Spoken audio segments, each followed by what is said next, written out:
नमस्कार दोस्तों, आपका स्वागत है फंड फ्यूजन में। यहाँ पर इस वीडियो में मैं कुछ पॉइंट्स को कवर अप करूंगा म्यूचुअल फंड्स के रिगार्डिंग। मेरा म्यूचुअल फंड पोर्टफोलियो कैसा है, मैंने क्या क्या मिस्टेक्स किए हैं और क्या क्या मैं इंप्रूवमेंट कर रहा हूँ और क्या परफॉर्मेंस रही है। हमारा एजेंडा क्या है? हमारा एजेंडा है तीन। लेटेस्ट मार्केट ट्रेंड को समझेंगे, ठीक है, म्यूचुअल फंड ने क्या परफॉर्मेंस दी है मार्केट ट्रेंड के हिसाब से, और की इनसाइट्स के बारे में बात करेंगे। तो सबसे पहले लेटेस्ट मार्केट ट्रेंड्स के बारे में बात कर लेते हैं। अगर मार्केट ट्रेंड्स की बात करें तो यहां पर मैंने कुछ इंडेसेस को कंसिडर किया हुआ है। यहां पर अगर आप देखेंगे तो यहां पर पहली है निफ्टी 50 और उसके बाद Nifty mid cap small cap 400 stocks. ये मिक्स है और एक प्रपोर्शन में है। यहां पर मल्टी कैप को भी मैंने लिया है क्योंकि म्यूचुअल फंड्स इंडस्ट्रीज में आपने बहुत सारे ऐसे फंड्स भी देखे होंगे जहां पर मल्टी कैप फंड्स होंगे। तो इसलिए ही मैंने इस इंडेक्स को मैंने यहां पर रखा है। उसका कारण ये है क्योंकि यहाँ पे जो प्रपोर्शन है, यहाँ पे आपको दिख रहा होगा कि यहाँ पर जो प्रपोर्शन है वो 50-25-25 का है और ये निफ्टी 500 के मल्टी कैप स्टॉक्स है। और यहां पर large medium small equal cap weightage stocks को भी कंसिडर किया गया है निफ्टी 500 के अंदर। ये दो इंडेसेस जो है वो अभी तक शायद ही आपने किसी चैनल्स पर देखे होंगे जो कवर कर रहे हैं। ये मैं भी फर्स्ट टाइम ट्राई कर रहा हूं और ये मेरा फर्स्ट वीडियो है चैनल पर, तो मैं ये चाह रहा हूं कि जितना हो सके उतना ज्यादा अच्छा नॉलेज जो है वो आपके साथ शेयर कर सकूं, जिससे कि आपको आगे जो है वो काफी ज्यादा हेल्प हो सके। यहां पर अगर आप देख पा रहे होंगे तो चेंज है, ये डेली चेंज है। ये मैं 16 फरवरी को ये वीडियो रिकॉर्ड कर रहा हूं और उस दिन मतलब कि 14 फेब को जो क्लोजिंग आई मार्केट में उसका चेंज है। यहां पर अगर आप देखेंगे तो 15 फेब को जो डेटा मैंने निकाला था और वहां से लास्ट 2023 15 फेब को ही अगर हम देखते हैं तो 365 डेज के अंदर क्या चेंज आया है उस indices close to close basis पे। यही अगर हम 30 दिन में देखें कि लास्ट एक महीने के बीच में इन इंडेक्सेस में क्या चेंजेस आए हैं तो यहां पर हमें क्लियरली मेंशन होगा। तो यहां पर अगर आप देखेंगे तो निफ्टी 50 ने पिछले साल के कंपैरिजन में डेट टू डेट की बात कर रहा हूं मैं, तो यहां पर 4.65% पॉजिटिव रिटर्न्स दिए और यहीं पर अगर हम लास्ट एक महीने में देखें तो यहां पर 1.22% के नेगेटिव रिटर्न्स है। ये डेटा मैंने एनएससी से लिया है, आप इसको क्रॉस वेरीफाई भी कर सकते हैं।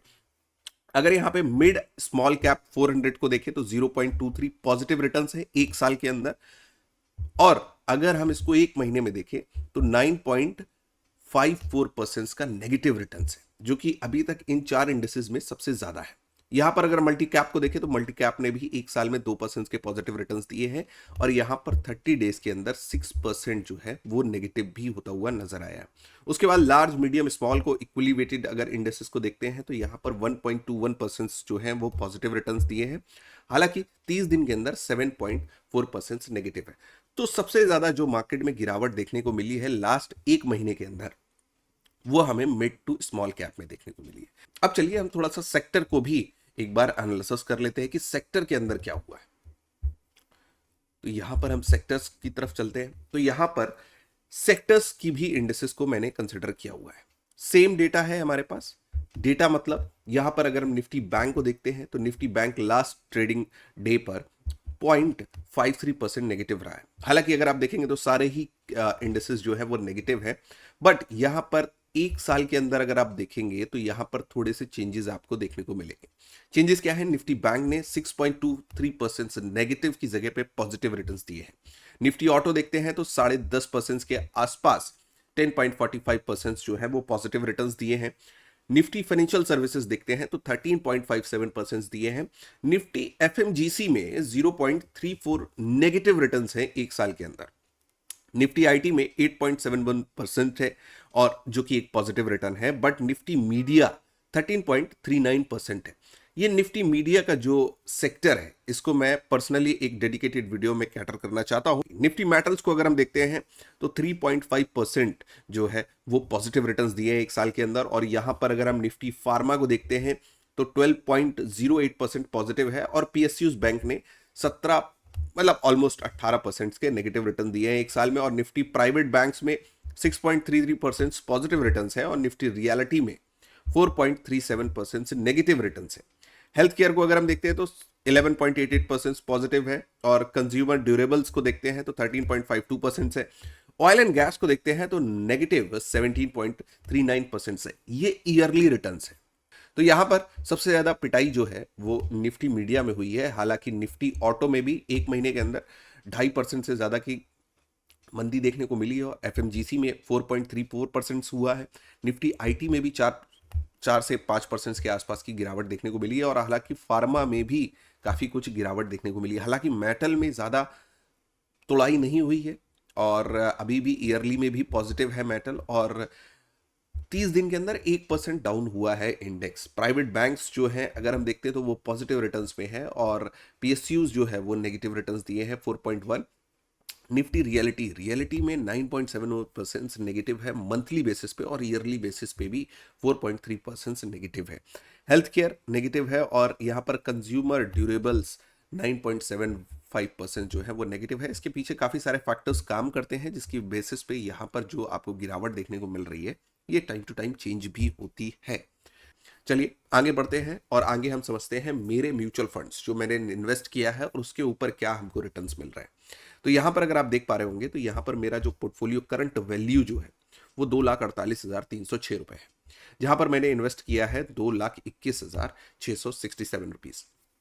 यहाँ पर टोटल रिटर्न जो मुझे मिले हैं अभी तक वो मिले हैं 12.02%। वन डे मतलब कि लास्ट ट्रेडिंग डे पे अगर हम देखते हैं तो मेरा पोर्टफोलियो 1.19% डाउन रहा है।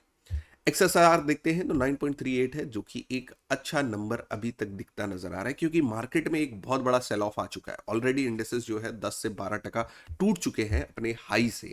तो यहां पर भी अभी पोर्टफोलियो पॉजिटिव में नजर आ रहा है।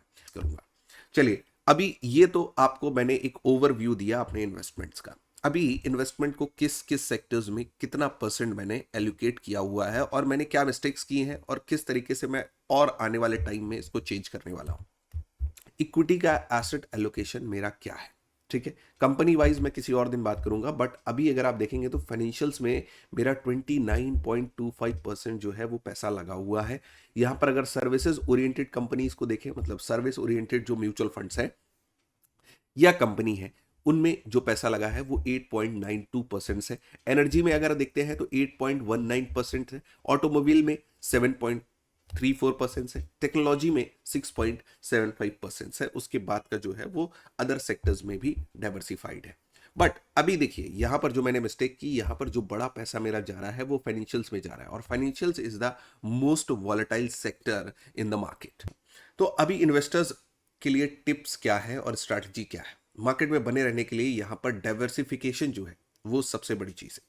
अगर आप म्यूचुअल फंड्स के अंदर इन्वेस्ट करते हैं तो मेरा पर्सनल ओपिनियन ये है कि आप डाइवर्सिफाई अगर करके चलते हैं तो यहां पर आपका जो रिस्क है वो कम हो जाता है क्योंकि इक्विटी मार्केट जो है वो काफी ज्यादा वॉलेटाइल मार्केट है और यहाँ पर काफ़ी ज़्यादा वॉलेटिलिटी देखने को मिलती है। जितनी वॉलेटिलिटी है उतना ही रिस्क टू रिवॉर्ड भी होता है।